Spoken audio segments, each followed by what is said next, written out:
Jessie ovens ಶತಮಾನದ ಆಟಗಾರ. ಇವನು ಮಾಡಿರ್ತಕ್ಕಂಥ ಸಾಧನೆ ಅಮೋಘವಾಗಿರ್ತಕ್ಕಂಥದ್ದು. ಮತ್ತು ಆ ಸಾಧನೆಗೆ ಹೋಗೋ ದಾರಿ ತುಂಬ ಸವಾಲುಗಳನ್ನು ಅಥವಾ ಅಡೆತಡೆಗಳನ್ನು ಹೊಂದಿರ್ತದೆ. ಹೊಂದಿರತಕ್ಕಂಥ ಸವಾಲುಗಳಾಗಲಿ ಅಡೆತಡೆಗಳಾಗಲಿ ಎಲ್ಲವನ್ನು ನಿವಾರಿಸ್ಕೊಂಡು ತಾನು ಏನು ಮಾಡಬೇಕು ಅಂತ ಅಂದ್ಕೊಂಡಿದ್ನೋ ಅದನ್ನು ಮಾಡಿ ಸಾಧಿಸ್ತಕ್ಕಂಥ ಒಬ್ಬ ಛಲಗಾರ. ಅದೇ ಪ್ರಕಾರವಾಗಿ ಜೆಸ್ಸಿ ಓವನ್ಸ್ ಅಂತ ಹೇಳಿ ನೆನಪಾಗಿದ ತಕ್ಷಣ ಇನ್ನೊಬ್ಬ ವ್ಯಕ್ತಿಯು ಕೂಡ ಇಲ್ಲಿ ನೆನಪಾಗ್ತಾನೆ. ಅದ್ಯಾರು ಅಂತ ಹೇಳಿದ್ರೆ ಬ್ಲ್ಯಾಕ್ ಪರ್ಲ್ ಅಂತ ಹೇಳಿ ಕರೀತಾ ಇರ್ತಕ್ಕಂಥ ಪೇಲೆ, ಬ್ರೆಜಿಲ್ನ ಫುಟ್ಬಾಲ್ ಆಟಗಾರ ಪೇಲೆ. ಅವನ ಬಾಲ್ಯವೂ ಕೂಡ ಜೆಸ್ಸಿ ಓವನ್ನ ಬಾಲ್ಯವೂ ಕೂಡ ಹಾಗೇ ಇದೆ. ಲೆಜೆಂಡರಿ ಅಥ್ಲೇಟ್ ಅಂತ ಹೇಳಿ ಜೆಸ್ಸಿ ಓವನ್ಸ್ನ ನಾವು ಹೇಗೆ ಕರಿತೀವೋ ಹಾಗೆ ಲೆಜೆಂಡರಿ ಫುಟ್ಬಾಲ್ ಪ್ಲೇಯರ್ ಅಥವಾ ಸಾಕರ್ ಪ್ಲೇಯರ್ ಅಂತ ಹೇಳಿ ನಾವು ಪೇಲೆಯನ್ನು ನೋಡ್ತೀವಿ. ಸೊ ಜೆಸ್ಸಿ ಓವನ್ ಒಬ್ಬ ನೀಗ್ರೋ ಅಥವಾ ಅಮೇರಿಕಾದ ಕಪ್ಪು ಜನಾಂಗಕ್ಕೆ ಸೇರಿರ್ತಕ್ಕಂಥ ಒಬ್ಬ ವ್ಯಕ್ತಿ.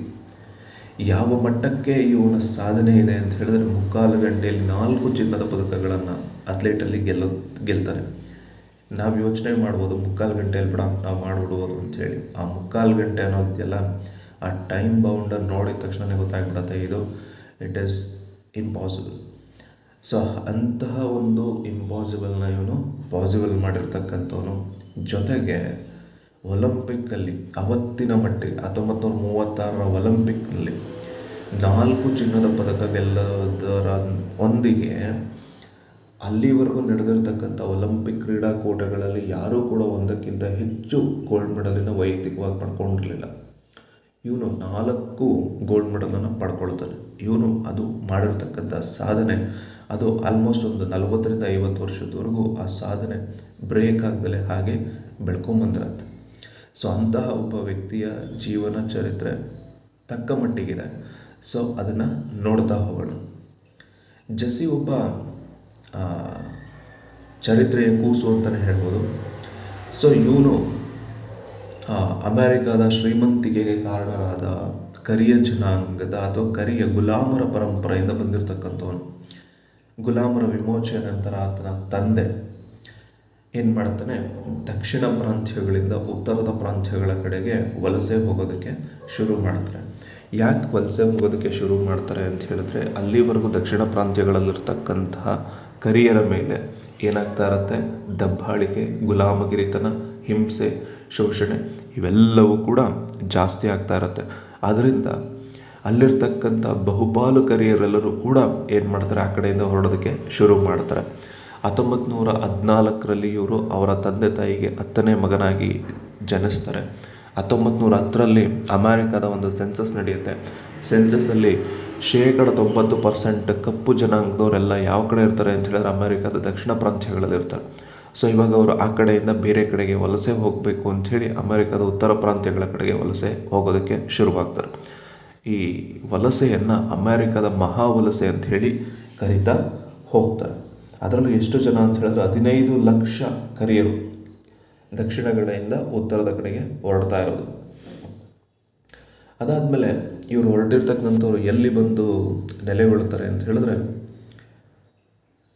ಒಹಾಯೋ ಪ್ರಾಂತ್ಯದ ಕ್ಲೀವ್ಲ್ಯಾಂಡ್ ನಗರದಲ್ಲಿ ಬಂದು ಇವರೇನು ಮಾಡ್ತಾರೆ, ತಮ್ಮ ವಾಸವನ್ನು ಶುರು ಮಾಡ್ತಾ ಹೋಗ್ತಾರೆ.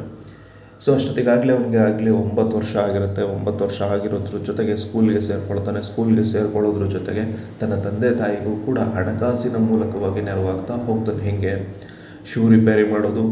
ಈ ಶೂ ರಿಪೇರಿ ಅಂದ ತಕ್ಷಣ ಕೂಡ ನಮಗೆ ಪೇಲೆ ನೆನಪಾಗಬೇಕು. ಯಾಕೆ ಅಂತ ಹೇಳಿದ್ರೆ ಪೇಲೆಯೂ ಕೂಡ ಶೂ ರಿಪೇರಿ ಅನ್ನೋದಕ್ಕಿಂತ ಶೂ ಪಾಲಿಷನ್ನು ಮಾಡ್ತಾನೆ ಚಿಕ್ಕ ವಯಸ್ಸಿನಲ್ಲಿ. ಶೂ ರಿಪೇರಿ ಮಾಡೋದಾಗಲಿ, ದಿನಸಿ ಅಂಗಡಿಯಲ್ಲಿ ಸಹಾಯಕನಾಗಿ ಕೆಲಸ ಮಾಡೋದಾಗಲಿ, ಮತ್ತು ಲಾರಿಗಳಿಗೆ ಸಾಮಾನನ್ನು ಲೋಡ್ ಮಾಡೋದಾಗಲಿ ಪ್ರತಿಯೊಂದು ಕೆಲಸಗಳನ್ನು ಮಾಡ್ತಾ ಹೋಗ್ತಾ ಇರ್ತಾನೆ. ಅದೇ ಜೊತೆಗೆ ಫೇರ್ಮೌಂಟ್ ಜೂನಿಯರ್ ಸ್ಕೂಲ್ನಲ್ಲಿ ಅವನು ಓದ್ತಾ ಇರ್ತಾನೆ. ಅಲ್ಲಿರ್ತಕ್ಕಂಥ ಕೋಚ್ ಚಾರ್ಲ್ಸ್ ರೈಲಿ ಅಂತಕ್ಕಂಥವನು ಇವನನ್ನು ಗುರುತಿಸಿ ಇವನಿಗೆ ತಕ್ಕ ಮಟ್ಟದ ತರಬೇತಿಯನ್ನು ಕೊಡೋದ್ರ ಮೂಲಕವಾಗಿ ಅವನು ತನ್ನ ಒಳಗಡೆ ಇರ್ತಕ್ಕಂಥ ಓಟವನ್ನು ಗುರುತಿಸ್ಕೊಳ್ಳೋದಕ್ಕೆ ಸಾಧ್ಯತೆ ಆಗುತ್ತೆ.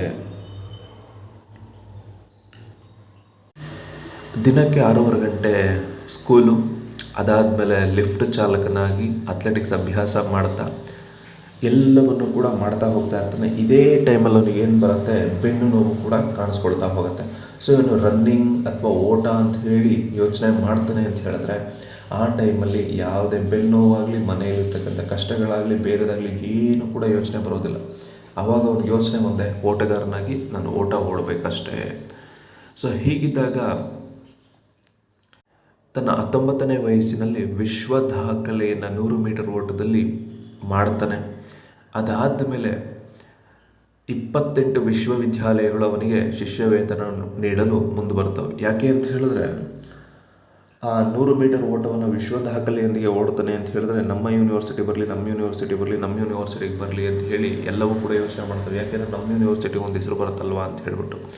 ಹೀಗೆ ಕ್ಲೀವ್ಲ್ಯಾಂಡ್ ವಿಶ್ವವಿದ್ಯಾಲಯದಲ್ಲಿ ಅವನು ಓದ್ತಾ ಇರ್ತಾನೆ. ಆವಾಗ ವಾರ್ಷಿಕ ಅಥ್ಲೆಟಿಕ್ಸ್ ಕೂಟ ಬರುತ್ತೆ.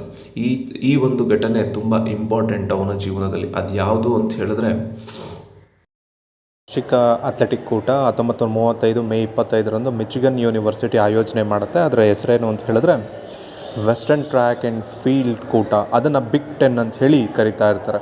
ಸೊ ಇವನು ಒಹಾಯೋ ಸ್ಟೇಟ್ ಯೂನಿವರ್ಸಿಟಿಯನ್ನು ಪ್ರತಿನಿಧಿಸಿ ಅದರಲ್ಲಿ 100 ಮೀಟರ್, ಆಮೇಲೆ 220 meter, 220 meter hurdles and long jump ಅಂದರೆ 4 ಈವೆಂಟ್ಗಳಲ್ಲಿ ಇವನು ಭಾಗವಹಿಸ್ತಾನೆ.